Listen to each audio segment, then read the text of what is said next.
আসসালামু আলাইকুম, সবাইকে জানাচ্ছি ঈদের অগ্রিম শুভেচ্ছা। ঈদ মোবারক।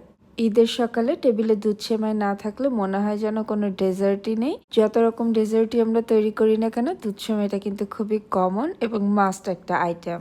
সবার বাসায় ঈদের দিন সকালে এই দুধ সেমাইটা তৈরি করতেই হয়। আর আজ আমি আপনাদের সাথে দুধ সেমাইয়ের খুবই স্পেশাল একটা রেসিপি নিয়ে চলে এসেছি। আজ তৈরি করে দেখাবো শিরখুরমা।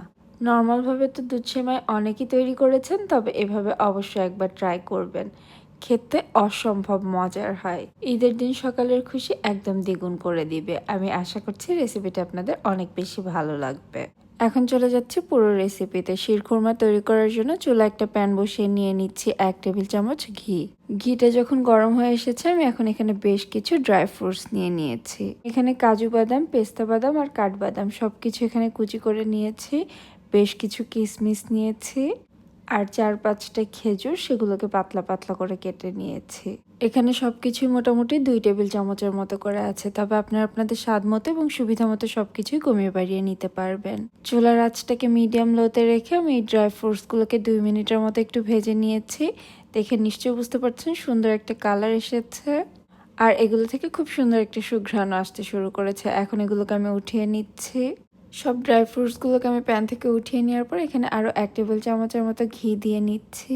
আর এখানে 1 কাপ নিয়েছি লম্বা সেমাই। সেমাইটাকে আমি একটু ছোট ছোট করে ভেঙে নিয়েছি।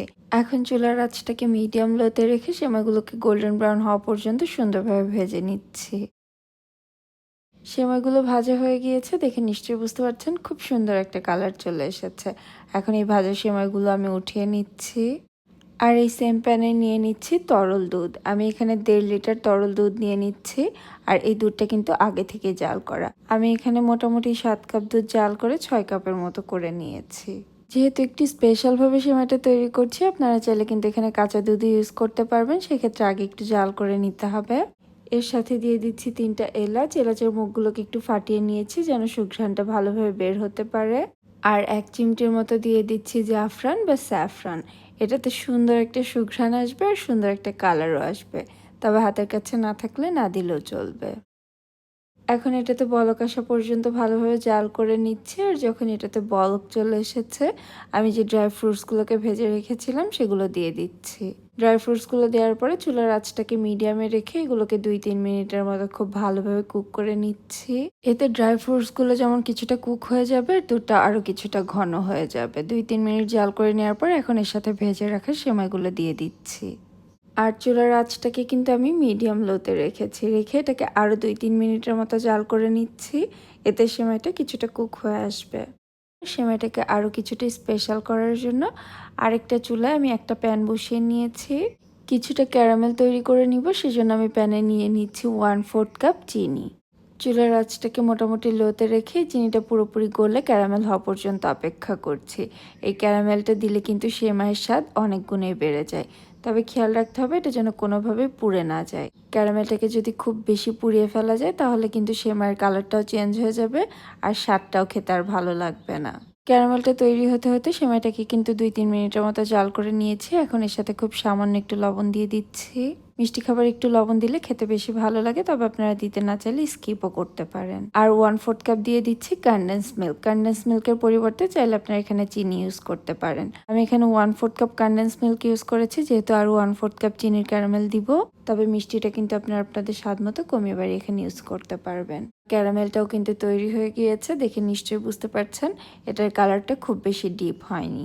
অবশ্যই পারফেক্টভাবে ক্যারামেলটা তৈরি করতে হবে। এখন এই ক্যারামেলটা আমি সেমাইয়ের মধ্যে ঢেলে দিচ্ছি।